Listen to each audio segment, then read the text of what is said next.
በስመ አብ ወወልድ ወመንፈስ ቅዱስ አሐዱ አምላክ አሜን። ውድ የኢትዮጵያ ኦርቶዶክስ ተዋሕዶ ቤተክርስቲያን ተከታዮች በሀገር ውስጥም ከሀገር ውጭም ያላችሁ ሁላችሁም የተዋሕዶ ልጆች በኃያሉ በልዑል እግዚአብሔር ስም ሰላም እላችኋለሁ። እንደምን ሰነበታችሁ? እንደምን አደራችሁ? እንደምን አረፈዳችሁ? አሜን። ልዑለ ባሕሪ እግዚአብሔር አምላካችን እንደ ኃጢአታችን ብዛት እንደ ሰውነታችን ክፋት ፈጥኖ ሳያጠፋን በምሕረቱ በቸርነቱ በመግቦቱ ሳይለየን ይችን ዕለት ይችን ሰዓት ባርኮ ለዚች ዕለት ለዚህ ሰዓት አድርሶ ቅዱስ ቃሉን እንድንሰማ የፈቀደልን የአባቶቻችን የቅዱሳን አምላክ የእኛም የኃጢአተኞች አምላክ ቅዱስ እግዚአብሔር ስሙ ዛሬም ዘወትርም በፍጥረታት አንደበት ሁሉ የተመሰገነ ይሁን። እንዲሁም ንጽሕተ ንጹሐን ቅድስተ ቅዱሳን ድንግል ማርያም በእናትነቷ በአማላጅነቷ ስለማትለየን እናትነቷ ጽኑ የሆነ እናት ስለሆነች እኛም ዘወትር ቅድስት ሆይ ለምኝልን ከልጅሽ ከወዳጅ አስታርቂኝ እያልን የምንማጸናት የእናታችን የወላዲተ አምላክ የቅድስተ ቅዱሳን የድንግል ማርያም ስሟ ከልጇ ከወዳጇ ጋር የተመሰገነ ይሆንልን። ሌሎችም ቅዱሳን በሰማይ ቅዱሳን መላእክት በምድርም ደቂቀ አዳም ሁሉ በተሰጣቸው ጸጋ እግዚአብሔር ባከበራቸው ልክ ክብርና ምስጋና ለእነሱ ይሁን። እንደ እግዚአብሔር መልካም ፈቃድ ለዚህ ቀን ደርሰናል። ለታላቁ መልአክ ለቅዱስ ሚካኤል ዓመታዊ ክብረ በዓል እንኳን በሰላም አደረሳችሁ፣ እንኳን አብሮ አደረሰን። እንደ እግዚአብሔር መልካም ፈቃድ በዛሬው ዕለት ወደዚህ ይዤላችሁ የመጣሁትኝ መልአኩ ቅዱስ ሚካኤል ያደረገውን ድንቅ ስራ ነው። የመልአኩን አማላጅነት የመልአኩን ተራዳይነት የኛ የሰው ልጆች ደግሞ ከወደቅንበት እንዴት እንደምንድን በስሙ የተማጸኑት ሁሉ የሚድኑ መሆኑን ነው እና ነቢየ እግዚአብሔር ቅዱስ ዳዊት ይታየን መልአከ እግዚአብሔር አውዶሙ ለለ ይፈርህዎ ወያድኅኖሙ፣ የእግዚአብሔር መልአክ እግዚአብሔርን በሚፈሩ ሰዎች ዙሪያ ይሰፍራል ይላል። የእግዚአብሔር መልአክ እግዚአብሔርን በሚፈሩ ሰዎች ዙሪያ እግዚአብሔርን ፈርተው ሕጉን በሚጠብቁ ሰዎች ዙሪያ እግዚአብሔርን እየፈሩ እግዚአብሔርን በሚያመልኩ ሰዎች ዙሪያ ይሰፍራል። ይሰፍራል ብቻ አይደለም ያድናቸዋልም ተብሎ ነው የተነገረው እና ነቢየ እግዚአብሔር ቅዱስ ዳዊት የመልአኩን የቅዱስ ሚካኤልን አማላጅነት ወይም የቅዱስ ሚካኤልን ጠብቆት የቅዱስ ሚካኤልን ተራዳይነት ሲናገር የቅዱስ ሚካኤል ተራዳይነት በብሉይ ኪዳን እስከ አዲስ ኪዳን ያለውን ስናይ ሰፊ ነው። እናም እግዚአብሔርን በሚፈሩ ሰዎች፣ እግዚአብሔርን በሚያመልኩ ሰዎች፣ ለእግዚአብሔር በሚታዘዙ ሰዎች ዙሪያ የእግዚአብሔር መልአክ አይጠፋም፣ አይለይም። ለምን? እነሱን ለመታደግ ከሚደርስባቸው መከራ ለማዳን ከሚመጣባቸው ፈተና ሁሉ ለመጠበቅ እና እንደሚታወቀው በዛሬው ዕለት ብዙ ቅዱሳን እናቶች አባቶች ይውላሉና ከብዙ ቅዱሳን መካከል ቅዱስ ላሊበላ፣ ቅዱስ ባህራን ከእናቶችም መካከል ደግሞ ቅድስት አፎምያ እነዚህን ሁሉ ቅዱስ ሚካኤል በተራዳይነቱ የደገፋቸው በቅዱስ ሚካኤል ተራዳይነት ከጸባ ሰይጣን ከሰይጣን ጠላት ወይም ከሰይጣን ጠብ የዳኑበት ቀን መሆኑን ሁሉም ታሪካቸው ይነግረናልና በተለይ ይህ ቅዱስ ባህራንን ብናነሳ ባህራን ማን ነው ብለን ስናነሳ ባህራን ከመወለዱ በፊት የባህራን አባት እግዚአብሔርን የሚፈራ እግዚአብሔርን የሚያመልክ ለሕገ እግዚአብሔር ተገዢ የነበረ ባለቤቱም እንዲሁ የባህራን እናት እግዚአብሔርን የምትፈራና እግዚአብሔርን የምታመልክ ሴት እንደነበረች ይነግረናል ታሪክና ስለዚህ ከአጠገባቸው ደግሞ እግዚአብሔርን የማይፈራ ጨካኝ ርኅራኄ የሌለው ፈሪሃ እግዚአብሔር የሌለው እግዚአብሔርን የማያውቅ ሀብቱን ማን እንደሰጠው የማይረዳ ጨካኝ የሆነ ባለጸጋ ነበረ እና ባህራን ከመወለዱ በፊት ባህራን በእናቱ ማህፀን ተጸንሶ እያለ እናቱ ጸንሳው እያለች በአባቱ ታመመ። ለሞት የሚያበቃው ጽኑ ደዌ ያዘው። ይህን ጊዜ ግን እሱም እንደሚሞት አውቆ ከዚህ በኋላ እኔ ካንቺ እለያለሁኝ፣ ወደ እግዚአብሔር እሄዳለሁኝ፣ የእግዚአብሔር ጥሪ ደርሶኛል። ስለዚህ የቅዱስ ሚካኤልን ስዕል ላስልልሽ ብሎ የቅዱስ ሚካኤልን ስዕል አስሎላታል። በዚያውም ልክ ደግሞ የቅዱስ ሚካኤልን በዓል እንዳትረሳ በየወሩ እንድትዘክረው እንድታስበው መልአኩ ጠባቂዋ እንዲሆን ከመልአኩ ጋር ቃል ኪዳን እንዲኖራት አድርጎ የሰው ነግሯት የቅዱስ ሚካኤልን ስዕልም አስሎላት ወዲያው በዚያ ጽኑ ደዌ እንደተያዘ አረፈ። እውነት ነው። ማን ነው ሞትን የማያይ? በዚህ ምድር ሞትን የማይቀምስ በሕይወት የሚኖር ማን ነው? ማንም የለም። የማይሞት የማይታመም ባለስልጣን፣ የማይሞት ባለስልጣን፣ የማያልፍ ባለስልጣን፣ የማይሞት ባለጸጋ የለም እና ድሃውም ባለጸጋውም እኩል ያደረገው ሞት ነውና ይህ ድሃ ወዲያው አረፈ። ከዚህ በኋላ ይቺ ሴት አጠገቧ ማንም የላትም። ከእግዚአብሔር ከምታመልከው አምላክና እንዲሁም በማላጅነቱ ከምትማጸነው ከመልአኩ ከቅዱስ ሚካኤል በስተቀር ከአጠገቧ የሚሆን አንዳችም ሰው አልነበረም እና እንግዲህ ቅድስት እናት ይቺ ትልቅ እናት በምጥ ተያዘች። በምጥ ተይዛት ስትጨነቅ አጠገቧ ሰው አልነበረም፣ አይዞሽ የሚላት መከራዋን የሚሳተፍ የሚካፈል። ይህን ጊዜ ግን ኦ ሚካኤል ሚካኤል ሆይ ፈጥነህ ድረስ፣ ከአምላክህ ከወዳጅህ ከፈጣሪ አማልደኝ፣ ማንም አጠገቤ የለኝም እያለች ትጮህ ነበር። ይህን ጊዜ ወበርሃ ድንገት ቤቷም በብርሃን ተመላ። መልአኩ ቅዱስ ሚካኤል ወደ ቤቷ ደረሰ። በችግሯ በጭንቋ ጊዜ መጣ። ለዚህ ነው እግዚአብሔርን በሚፈሩ ሰዎች ዙሪያ የእግዚአብሔር መልአክ ይሰፍራል፣ ይከትማል፣ አይለያቸውም፣ ያድናቸውማል ተብሎ የተነገረው። መልአኩ ቅዱስ ሚካኤል ፈጥኖ ደረሰላት። ለዚች ሴት የደረሰ መልአኩ ቅዱስ ሚካኤል ለሁላችንም በችግራችን ጊዜ ፈጥነን ስንጠራው ፈጥኖ እንዲደርስልን መልካም ፈቃድ ይሆንልን። ቅዱስ ሚካኤል ፈጥኖ ደረሰላት። ፈጥኖ ደራሽ መልአክ ነውና ከዚህ በኋላ ቤቷ በብርሃን ተመላ። ቤቷ በብርሃን ተመልቶ ሲያይ ባለጸጋው ያ ጨካኝ ባለጸጋ ስትጮህ ጩኸቷን ያላዳመጣት ጆሮውን ከጩኸቷ የደፈነው ባለጸጋ ቤቷ ሲበራ አይቶ የቤቱን መስኮት ከፍቶ ወደ ቤቷ ይመለከት ነበር። በዚያውም ቅዱስ ሚካኤል ዝንቱ ወዲያው ይቺ ሴት በምጥ ተይዛ ነበርና መልአኩ ቅዱስ ሚካኤል ወደ ቤቷ ሲመጣ በሰላም ተገላገለች። ሚካኤል በሰላም ገላገላት። በሚካኤል አማላጅነት በሰላም ተወለደ። ከዚህ በኋላ ይህ ባለጸጋ በመስኮቱ በሮቹን ከፍቶ ያዳምጥ ነበር። ዝንቱ ሕፃን ይወርስ ለዚህ ባል፣ ይህ ሕፃን አድጎ ጎልምሶ የዚህን ጨካኝ ባለጸጋ የዚህን ንፉግ ባለጸጋ ሀብት ንብረት በውስጥም በውጭም ያለውን ሁሉ ይወርሳል አለ። ይህን የተናገረ መልአኩ ቅዱስ ሚካኤል ነው። መልአኩ የተናገረው ይፈጸም ዘንድ ደግሞ ግድ ነው። ይህን ጊዜ ሰይጣን ወስዶ ሹክ አደረገው፣ በጆሮው ሰማ አለ ባለጸጋው። ከዚህ በኋላ ይህ ሕፃን ተወልዶ አደገ። ካደገ በኋላ ባለጸጋው ወደ እሷ መጣና አንቺ ሴት ይህን ሕፃን እኔ ተንከባክቤ ላሳድግልሽ፣ ለአንቺም ቀለብ ልስፈርልሽ። ስለዚህ ሕፃኑን ለእኔ ስጭኝ፣ በረሃብ አትግደይው አላት። ደሃ ናት፣ ምንም የሌላት ምስኪን ሴት ናት እና ድህነት አንዳንድ ጊዜ አስቸጋሪ ነው። ይችም ሴት እሺ ብላ ወዲያው ለዚያ ባለጸጋ ሰጠችው። ባለጸጋውም ተቀብሎ ይህንን ሕፃን አሁን ሕፃኑን ሊያሳድገው፣ አሁን ሕፃኑን ሊንከባከበው፣ አሁን ሰብአዊነት ተሰምቶት አይደለም። ሕፃኑን ሊገድለው፣ ሕፃኑን ሊያጠፋው፣ ሕፃኑን በሳጥን አድርጎ ወደ ባህር ሊወረውረው አስቦ ሀሳቡንም ሊፈጽምበት ይህንን አደረገ። ስለዚህ ባህራንን ከዚህ በኋላ ምን አደረገው? በ10 ዓመቱ ይላሉ ሊቃውንት ወስዶ በሳጥን አድርጎ ቆልፎ በልኩ እንደ ጣና ካለው ባህር ወረወረው።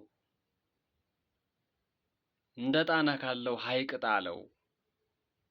ነገር ግን መልአኩ ቅዱስ ሚካኤል የተናገረው ይፈጸም ዘንድ ግድ ነውና በአንድም በሌላም መንገድ እግዚአብሔር እየጠበቀው ባህራን ያላንዳችም ጉዳት ያላንዳችም ችግር ሞገድ ማዕበል እያንጓለለ ወደ ልጅ ወደሚፈልግ ሰው አደረሰው። በባህሩ ዳርቻ በጎችን የሚጠብቅ አንድ ሰው አገኘው። ከነጋዴያን ሞገድ ማዕበል እየነጠቀ ያመጣላቸው ነበርና ሞገድ ነጥቆ አመጣልኝ ብሎ ባህራንን ከሳጥኑን ተሸክሞ ወስዶ ቤቱ አሳርፎ ሳጥኑን ግን በቁልፍ ተቆልፎ ስለነበር የሚከፍትበት ቢያጣ ወደ ባህር ሄደ። ወደ ባህር ሄዶ አሳ እንዲያዝና ያን አሳ እንዲገዛው አንድ አሳ አጥማጅ ጋር ሲያወራ ቆይቶ አሳ አጥማጁ አሳውን ከያዘለት በኋላ በል እንግዲያስ ይህንን አሳ ሽጥልኝ ብሎ ያን አሳ ገዝቶ ወደ ቤት ሄደ። ወስዶ ሆዱን ቢቀደው ቁልፉ እዚያ ውስጥ ተገኘ። ኋላም በቁልፉ እስኪ ምናልባት ይሄ ቁልፍ ለዚህ ይገጥም ይሆን ብሎ ወስዶ ሳጥኑ ውስጥ ሲሰካው ቁልፉ ተከፈተ። ሲከፈት ወርቅ የመሰለ ሕፃን፣ የሚያምር ሕፃን፣ ምንም በደል ያልደረሰበት ሕፃን፣ ሰውየው ባህር ውስጥ የጣለው አሳ አንበሪ እንዲውጠው ጉዳት እንዲደርስበት እንዲሞት አስቦ ነበር። እግዚአብሔር ደግሞ እየጠበቀ እየተንከባከበ እግዚአብሔር ሰው የጣላቸውን የማይጥል ሰው የገፋቸውን የማይገፋ ደግ አባት ቸር አባት ነውና ባህራንን ልጅ የሚፈልግ ልጅ ያልነበረው ሰው አገኘና ደስ አለው። አንዳንድ ጊዜ ሰው ሳይደክም ልጅ ያገኛል። አንዳንድ ጊዜ ሰው ሳይደክም ባልደከመበት ያላሰበውን ነገር ሲደረግለት እግዚአብሔርን ያመሰግናልና ባህራን በጣም ደስተኛ ሆነ። ባህራን አሳዳጊው የባህራን የእንጀራ አባቱ ደስ አለው። ባህራንን አሳደገው። ከዚያ በኋላም በግ ጠባቂ አደረገው። በግ ጠባቂ አድርጎ አሳድጎት በግ እየጠበቀ እያገለገለው እያለ ይህ ክፉ ጨካኝ ነጋዴ ለንግድ ወደዚህ ሀገር ደርሶ በዚያ ቤት አደረ። በዚያ ቤት ሲያድር ባህራን እያለ ስሙን ሲጠራው ሰማና ደነገጠ። ምንድን ነው? መቼም በጎ የማይሰሩ ሰዎች ሁልጊዜ እንደደነገጡ፣ ሁልጊዜ እንደተሸበሩ፣ ሁልጊዜ እንደተጨነቁ ነው የሚኖሩትና ምንድን ነው ባህራን የምትለው አለው። ይሄ ልጅህ ነውን ጌታው አለው። አዎ ልጄ ነው። ከባህር ወድቆ ነው ያገኘሁትኝ። ስንት ዓመት ይሆነዋል? የዛሬ 10 ዓመት አካባቢ ወድቆ አግኝቸው። ስለዚህ ባህራን አልሁት። ከባህር ስላገኘሁት ባህራን ብየዋለሁ። እግዚአብሔር የሰጠኝ ልጄ ነው አለው። አለ ባለጸጋው አዘነ። መቼም ክፉዎች ደስታ የላቸውም ተብሎ እንደተነገረው ክፉ ሰዎች መቼም ደስታ የላቸውም። መቼም ቢሆን ደስ ሊላቸው አይችልም።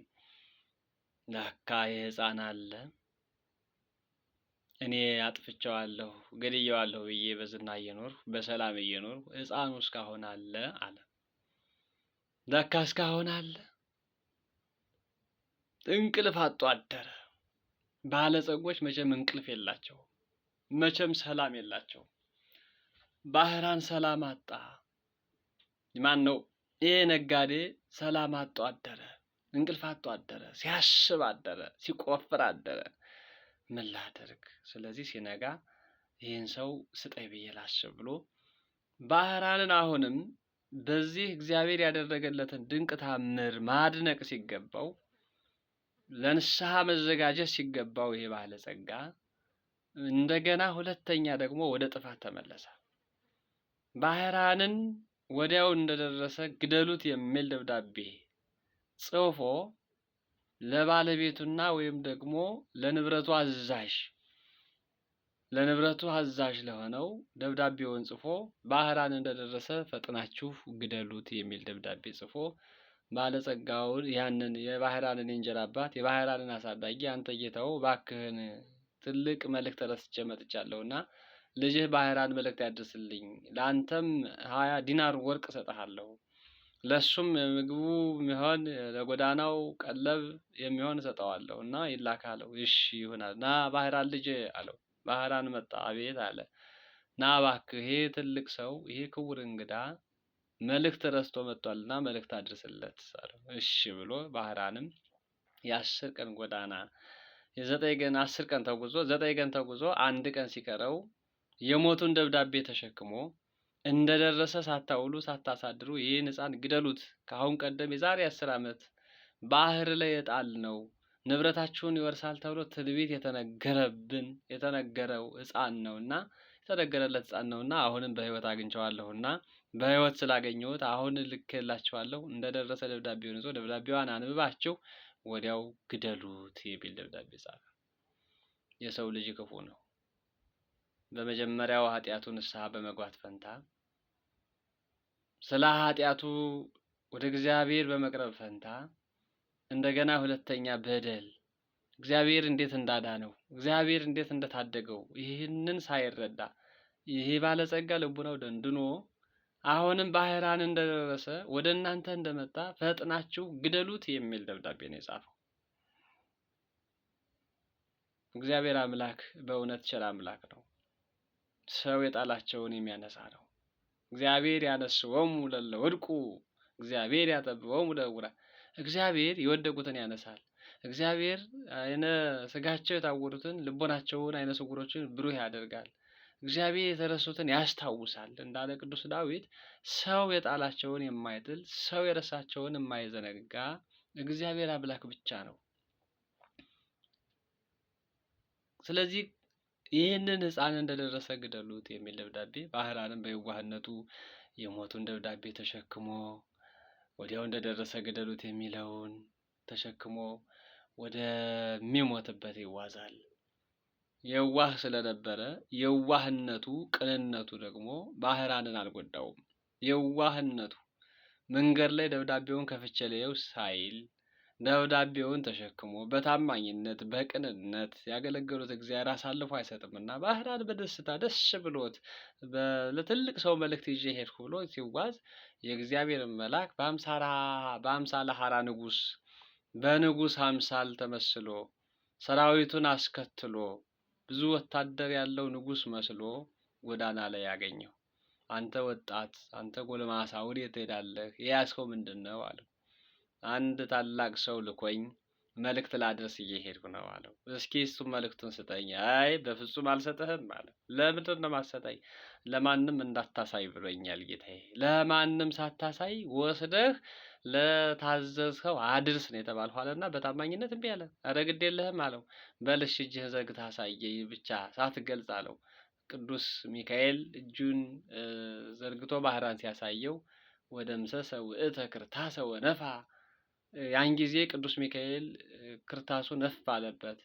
የሞቱ ደብዳቤ ተለወጠ፣ ወደ ሕይወት ደብዳቤነት ተቀየረ።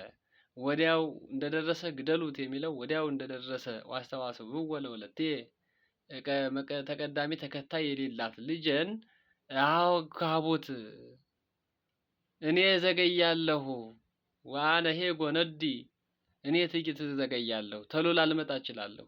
ይሄ ልጅ እንደደረሰ ወዲያው ልጅን አንዷን ልጅን ብርቅየዋን ልጅን አጋቡት። የሚገርም ነው። የቅዱስ ሚካኤል ትልቅ ታምር ነው። ድንቅ ታምር ነው። ቅዱስ ሚካኤል የሰራውን ታምር ይዩት። የሞትን ደብዳቤ ግደሉት የሚለውን በሕይወት እንዲኖር ልጅን አጋቡት። ልጅን አገብቶ በውስጥ በውጭ ያለውን ሀብት ይውረስ፣ የሌሎች የአገልጋዮች ሁሉ የበላይ ኃላፊ ሆኖ ቤቴን ንብረቴን ይቆጣጠር የሚል ደብዳቤ እፍ ብሎ ለወጠለት። የሞትን ጎዳና አጥፍቶ የሕይወትን ጎዳና በዛለት። ባህራን ከማንም ጋር እንዳልተገናኘ በሰላም እየበረረ ያችን ደብዳቤ ይዞ የአንድ ቀን ጎዳና ሲደርስ ሲቀረው ያችን ደብዳቤ የሰጣቸው አዩ፣ ደስ አላቸው። ከዚህ በኋላ ልጃቸውን አጋቡት እና ለዚህ ነው ቅዱስ ሚካኤል የምንወደው ዝም ብለን አይደለም። የሚካኤል ተራዳይነቱ ጽኑ ነው። የሚካኤል ተራዳይነቱ ልዩ ነው። የሚካኤል ታምሩ ድንቅ ነው። የሞት ደብዳቤን ተሸክሞ ይዞ የሚጓዘውን ሰው የሞቱን ደብዳቤ ወደ ሕይወት የለወጠለት ለሰው ልጆች በሕይወት የሚደርስ ሩህሩህ ቸር መልአክ ስለሆነ ነው ሚካኤል ነው የምንወደው እና የታየን መልአክ እግዚአብሔር አውዶሙ ለእለ ይፈርህዎ፣ እግዚአብሔርን ለሚፈሩት እግዚአብሔርን ለሚያከብሩት እግዚአብሔርን በሚፈሩ ሰዎች ዙሪያ የእግዚአብሔር መልአክ ይከትማል ያድናቸውማል። እንደዚህ ከሚመጣባቸው የሞት ደብዳቤያቸውን ተሸክመው ከሚሄዱ ሰዎች ጋር ከጎናቸው ተሰልፎ የሞት ደብዳቤያቸውን ወደ ሕይወት የሚቀይር እውነተኛ መልአክ ነው። የእኛንም የሞት ደብዳቤያችን ወደ ሕይወት እንዲቀይርልን ከኃጢአት ወደ ጽድቅ ከባርነት ወደ ነጻነት እንዲያሻግረን ከፍ እንዲያደርገን የመልአኩ ሚካኤል ተራዳይነት አይለየን እና ባህራን ዛሬ በዋነኛነት የሚታሰበው የሞት ደብዳቤው ወደ ሕይወት ተለውጦለት በሥርዓተ ተክሊል የባለጸጋውን የጨካኙን ሀብት ወርሶ ልጅቱን አግብቶ እንዲኖር የተፈቀደለት የሚካኤል ተራዳይነት ያልተለየው የሚካኤል ጠብቆት ከእሱ ጋር እንደሆነ የሚካኤልን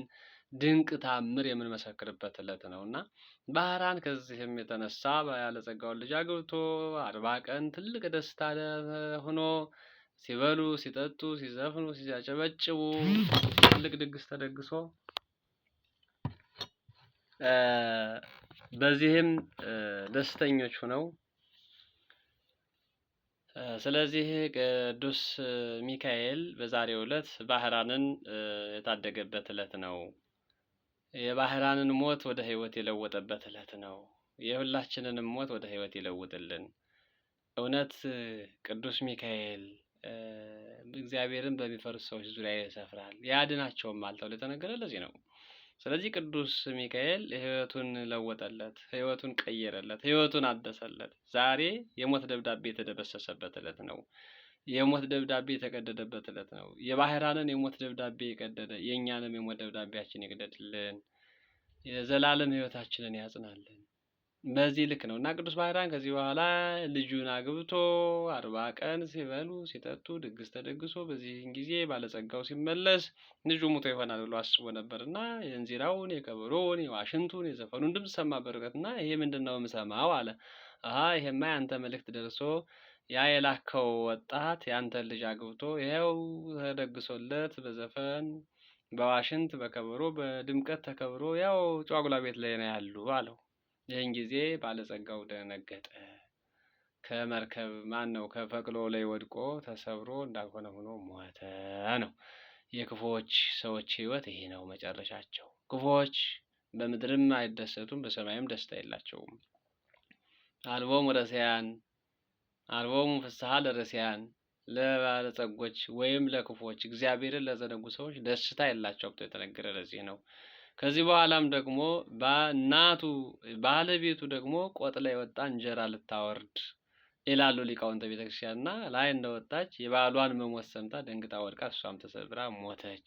ሁለቱም በአንድ ቀን አረፉ። ባህራን ግን ከዚህ በኋላ በሕይወት ኖረ። ልጁን አግብቶ ሀብቱን ወርሶ የቅዱስ ሚካኤልን በዓል በየወሩ እየዘከረ የቅዱስ ሚካኤልን ድንቅ ተአምር እየመሰከረ ያውም ተምሮ ቄስ ሆኖ በሀገራቸው ስርዓት ቤተክርስቲያን ሰርቶ ያንን የተሰራውን ቤተክርስቲያን እያገለገለ እየቀደሰ እየዘመረ የመላኩን ተራዳኢነት እየመሰከረ እስከ መጨረሻው ሰዓት ኖሯል ነውና በዛሬው ዕለት ትልቅ ድንቅ አድርገን የምንወስደው የባህራን የሞት ደብዳቤ ወደ ሕይወት ተለውጦ የባህራን ሕይወት መቃናቱ መልአኩ ሚካኤል የተናገረው የዛሬ 20 ዓመት የተናገረው መፈጸሙ የ20 ዓመት ታሪክ ተፈጸመ። ይህ ሕፃን አድጎ ይህ ሕፃን ጎልምሶ ይህ ሕፃን የዚህን ሰውዬ ሀብት ንብረት በውስጥም በውጭም ያለውን ሁሉ ይወርሳል ብሎ የተናገረው ያው ተፈጸመ ነው። በሌላኛው ሁለተኛው ታሪክ ቅድስት አፎምያ ናት። እናታችን ቅድስት አፎምያ እንደምታውቋት ባሏ አስተራኒቆስ ይባላል። ሁለቱም እግዚአብሔርን የሚፈሩ እግዚአብሔርን የሚያገለግሉ ለእግዚአብሔር ራሳቸውን ያስገዙ ሰዎች ነበሩ እና የመጨረሻ ጊዜ ሲደርስ ባለቤቷ እንደዚሁ በተመሳሳይ ቅዱስ ሚካኤልን በዓል እየዘከሩ ይኖሩ የነበሩ ናቸው እና በል እንግዲህ አንተ ታመምህ፣ አንተ ደከምህ፣ አንተ ሸመገልህ፣ አንተ ስትሞት እሱም ደግሞ አግበረ ላቲ ስዕሎ ለቅዱስ ሚካኤል የታላቁን የመልአኩን የቅዱስ ሚካኤልን ስዕል አሳለላት። እሷም እየወጣች እየገባች የምትማጸነው እሱም ነበረ። ባለቤቷ አረፈ። ከዚያ በኋላ እሱን እየተማጸነች ስትኖር ከዕለታት አንድ ቀን ሰይጣን እሱ መልካም መነኩሴ መስሎ እንዲሁም ደግሞ አጋንንትን ሴቶች መነኮሳያት አስመስሎ እነሱን አስከትሎ ወደ ቤቷ መጣና አስጠራት። እሷም አቤት ብላ ስትወጣ አቤት ብላ በምትወጣበት ሰዓት እሱ መልካም መነኩሴ መስሎ ሴቶችን አስከትሎ አገኘች እና ወደ ቤት ግቡ፣ ወደ ቤቴ ግቡና በቅዱስ ሚካኤል ስዕል ፊት ተሳለሙ። የቅዱስ ሚካኤል ስዕል አለ። ወደ ቤት የመጣችሁ ለሌላ ኃጢአተኛይቱ ጸልዩልን አለች። አይ እኛ በነክህ ጸልየናል። ጾም ጸሎት ማብዛት እድሜ ያሳጥራል። ስለዚህ ለምን እንዲህ ትደክሚያለሽ ብሎ ሰይጣን ተናገራት። አይ አባ አስኬማ ከሰናይ ወቃልከሰ እኩይ፣ አባ ቆብህ መልካም ነው፣ የአባቶችን ቆብ ይመስላል። አነጋገርህ ግን ክፉ ነው፣ የከፋ የወረደ አነጋገር ነው። ስለዚህ ይህን እንዴት ከታመጣኸው?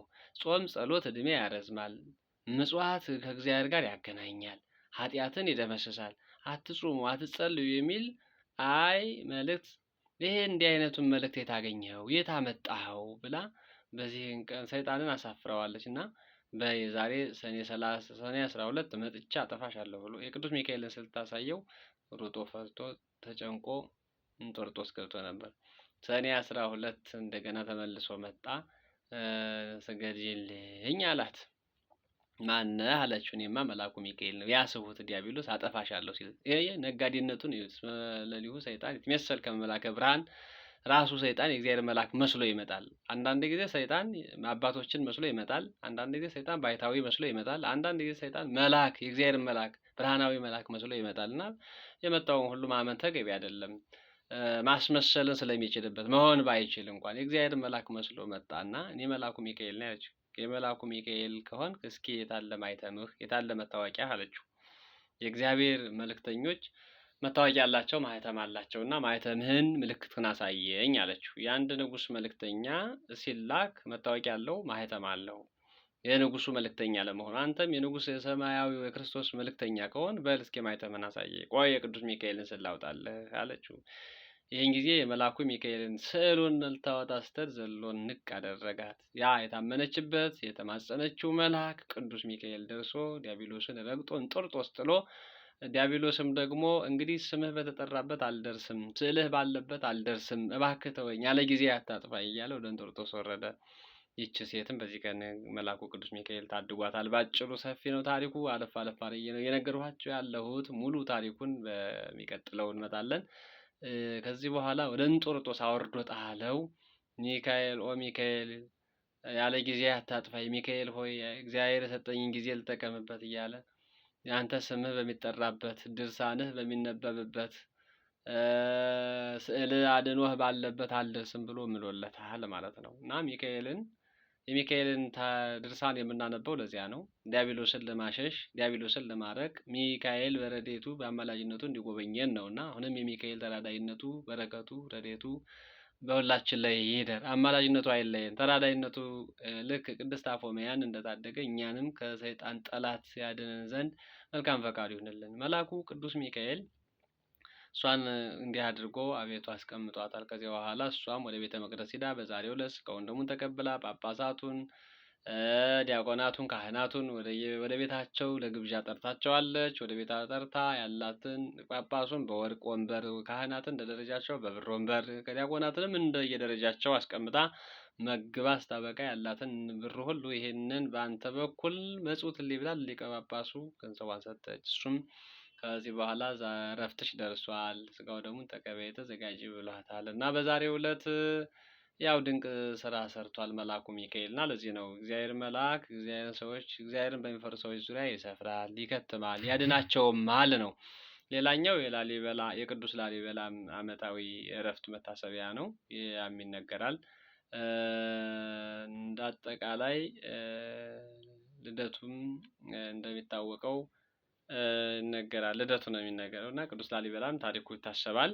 በአጠቃላይ ግን ዛሬ የሚውሉ ቅዱሳን በዛሬው ዕለት ታስበው የሚውሉ ቅዱሳን ብዙ ናቸው። ለእነዚህ ሁሉ ሞገሳቸው፣ ለእነዚህ ሁሉ ግን ግርማቸው መልአኩ ሚካኤል ነው እና ቅዱስ ላሊበላን እንዲያውም በዛሬው ዕለት ይቅርታ ወደ ሰማየ ሰማያት ወስዶ አድርሶት የመለሰው ይሄ መልአክ ነው፣ ቅዱስ ሚካኤል ነው እና ቅዱስ ሚካኤል ለሰው ልጆች ቸር መልአክ ነው። ለሰው ልጆች ምሕረትን የሚያደርግ ነው።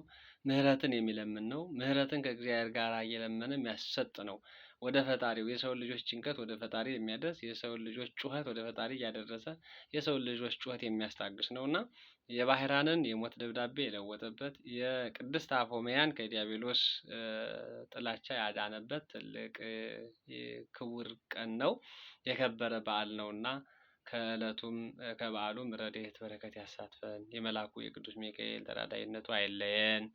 እንደ ዛሬው ሁሉ ደግሞ በቸርነቱ የዛሬ ዓመት በሰላም ያድርሰን። ይህ መልእክት የሚሰማችሁ ይህ ድምጽ የሚሰማችሁ ሁሉ ውድ ወዳጆቼ ሰብስክራይብ፣ ሸር እያደረጋችሁ እንድታበረታቱኝ እኔም ደግሞ በየጊዜው የመጣሁኝ መልእክታትን እንዳስተላልፍ የኢትዮጵያ ኦርቶዶክስ ተዋሕዶ ቤተክርስቲያን አማኝ የሆናችሁ ሁሉ በዚህ እንድትራዱኝ እንድታግዙኝ ለሁሉም ተደራሽ እንዲሆን የአባቶቻችን የቅዱሳን ታሪክ እንድንተርክ እናንተም እንድትሰሙ የእሱ መልካም ፈቃድ ይሆንልን።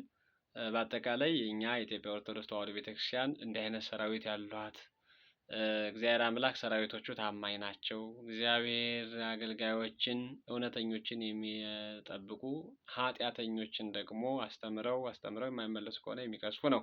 አንድ መልአክ ለምህረትም ለመዓትም ይላካል። መልአከ ምሕረት ወመልአከ መዓት ይባላል። ቅዱስ ሚካኤል ለእስራኤላውያን መልአከ ምሕረት ሲሆን ለነፈሮን ወይም ለግብፃውያን መልአከ መዓት እንደሆነ አይተናል። ለሌሎችም እንዲሁ በአንጻሩ ነው። ስለዚህ ቅዱስ ገብርኤልንም ለሰለስቱ ደቂቅ ለአናንያ፣ ለአዛርያ፣ ለሚሳኤል የምህረት መልአክ ሆኖ ከሚነደው እሳት ሲያድናቸው እንዲሁም ደግሞ ወደ እሳት የወረወሯቸውን እዚያው ሲያጠፋቸው አይተናል። ስለዚህ አንድ መልአክ መልካም ለሚሰሩ ሰዎች በመከራቸው ጊዜ ፈጥኖ ያድናቸዋል። ደርሶ መጥፎ የሚያደርጉትን ደግሞ በታዘዘው መልክ ያጠፋቸዋል እና ስለዚህ እኛ መዓቱን ከኛ እንዲያርቅ ምህረቱን እንዲያበዛልን እግዚአብሔር የምህረት አምላክ እንደሆነ መልእክተኞቹን ይልካል። መላእክቱ ደግሞ እኛን ያገለግላሉ፣ የኛ አገልጋዮች ናቸው እና ስለዚህ ባህራንን፣ አፎምያን፣ ቅዱስ ላሊበላን ዛሬ እንዳገዘ ሁሉ እኛንም በሕይወት ዘመናችን ሁሉ እንዲያግዘን ቅዱስ ፈቃድ ይሆንልን። ስለነበረኝ ጊዜ ሁሉ እግዚአብሔር አምላክ ስሙ የተመሰገነ ይሁን። እንደ ዛሬ ሁሉ የዛሬ ዓመት በሰላም ያድርሰን፣ ይቆየን። ወስብሐት ለእግዚአብሔር ወለወላዲቱ ድንግል ወለመስቀሉ ክቡር